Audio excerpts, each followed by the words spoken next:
नमस्कार, मी शीतल. तुमचं सगळ्यांचं मनापासून स्वागत आहे आजच्या आपल्या एका नवीन अशा व्हिडिओमध्ये. तर उद्या आता गणपती बाप्पा येणार आहेत, त्याच्या आधीचा हा दिवस आहे आणि मी सकाळी लवकर उठून गेली होती चक्क ठाणा मार्केटला. आणि लाईफमध्ये फर्स्ट टाईम मी असं काहीतरी करत होती आणि मस्त अशी भरपूर फुलांची खरेदी केली आणि मला घरी यायला 11 वाजले होते.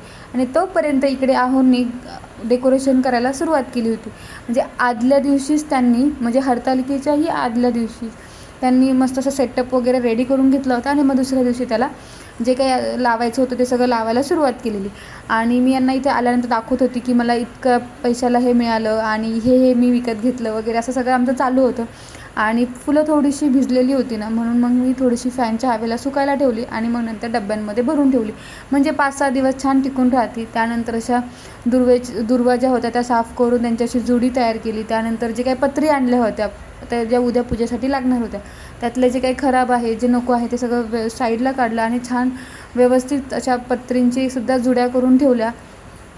आणि साईड बाय साईड इकडे आहोंचं चालूच होतं डेकोरेशन करायचं. आणि त्यांच्या हाताखाली सतत मला काही ना काहीतरी द्यावं लागत होतं, त्यामुळे फार काही मला घरातली जी मला आधीच जी पूर्वतयारी करायची होती ती काही मला करायला जास्त मिळाली नाही.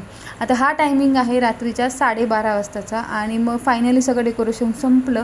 आणि ह्या वर्षी चक्क 12:30 किंवा 12 वाजता संपलं, याचंच मला आश्चर्य वाटलं, कारण मागील 3 वर्ष आम्ही पहाटेपर्यंत डेकोरेशन करत होतो. पण आज ह्या वर्षी खूप मी मागे लागून आधीच तयारी करायला लावली होती, त्यामुळे बऱ्यापैकी आवरलं होतं. आणि मग नंतर आम्ही दोघांनी मिळून जे काही घर सजवायचं होतं, म्हणजे फुलांच्या माळा, तोरणं वगैरे सगळे लावून घेतली.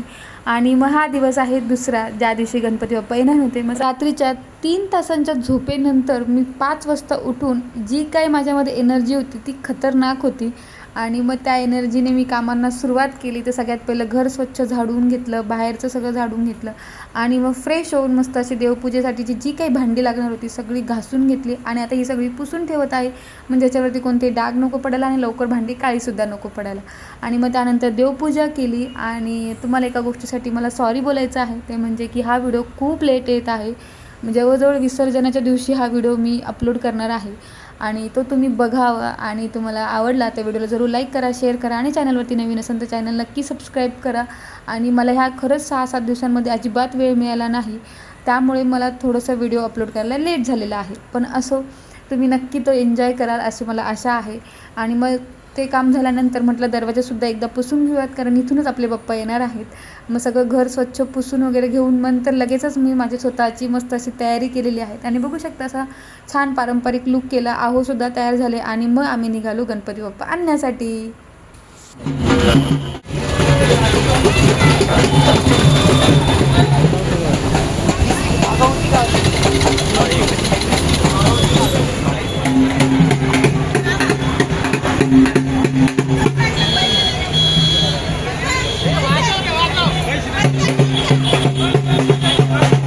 गणपती बाप्पा येऊपर्यंत ना मी पाट आणि त्याच्यावरचा रुमाल, त्यानंतर ताम्हणामध्ये हळदी कुंकू, अगरबत्ती वगैरे जे काही मला सगळं आम्ही नेलं होतं ते सगळं व्यवस्थित मांडून ठेवत होती.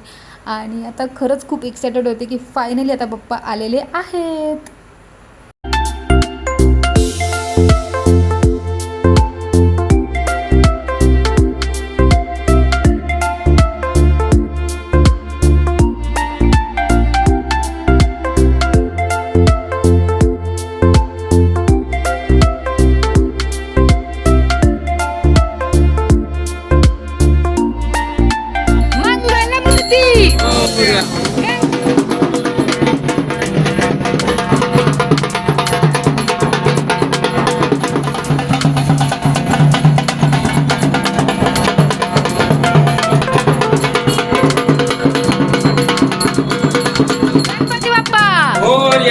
मंगल मूर्ती.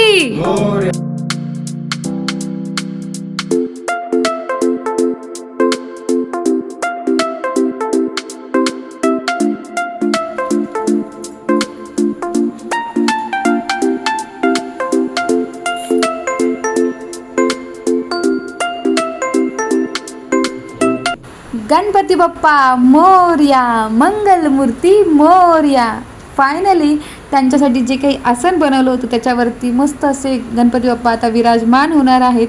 आणि पुढचे 7 दिवस मस्त असं आम्हा सगळ्यांना भरभरून आशीर्वाद आणि भरभरून सुख असं देणार आहेत. ह्या वर्षी जे काही बाप्पाचा साज शृंगार होता त्यामुळे बाप्पाचं रूप इतकं सुंदर आणि अजूनच खुलून आलं होतं. आणि ह्या 7 दिवसांमध्ये जे कोणी पाहुणे घरी आले होते बाप्पाचं दर्शन घेण्यासाठी, सगळे जाताना आम्हाला हेच म्हणत होते की प्लीज नंतर बाप्पाची दृष्ट काढा, इतके सुंदर बाप्पा दिसत आहेत. आणि मग ठेवल्यानंतर आमचं चाललं होतं की सरळ आहे ना, काही वाकडं म्हणजे व्यवस्थित बसलेत की नाही, कारण परत 7 दिवस काही हलवता येणार नाही.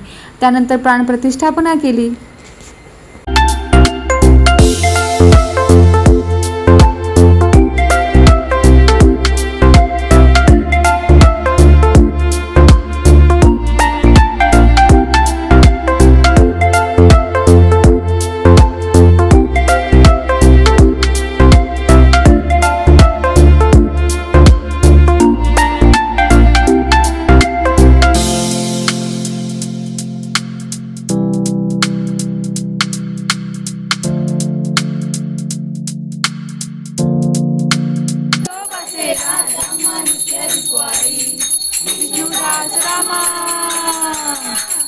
विष्णुदास रामा जीवे भावे ओवाळी, जीवे भावे ओवाळी.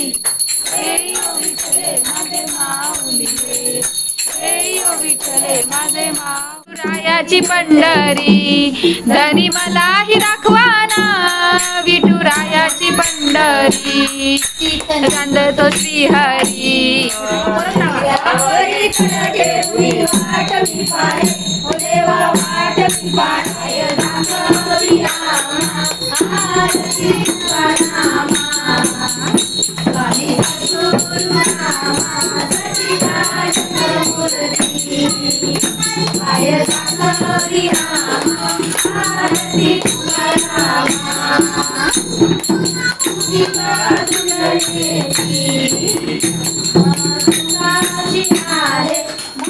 योगायोगाने आज माझ्या छोट्या बहिणीचा बड्डे सुद्धा होता. मग आम्ही नंतर भजनानंतर मस्त असा बड्डे सेलिब्रेट केला आणि मग मस्त असं पोटभर सगळ्यांनी जेवण केलं. तर असा होता आजचा दिवस. तर व्हिडिओ आवडला असेल तर व्हिडिओला जरूर लाईक करा, शेअर करा आणि चॅनलवरती नवीन असेल चॅनल नक्की सबस्क्राईब करा. बाय, धन्यवाद.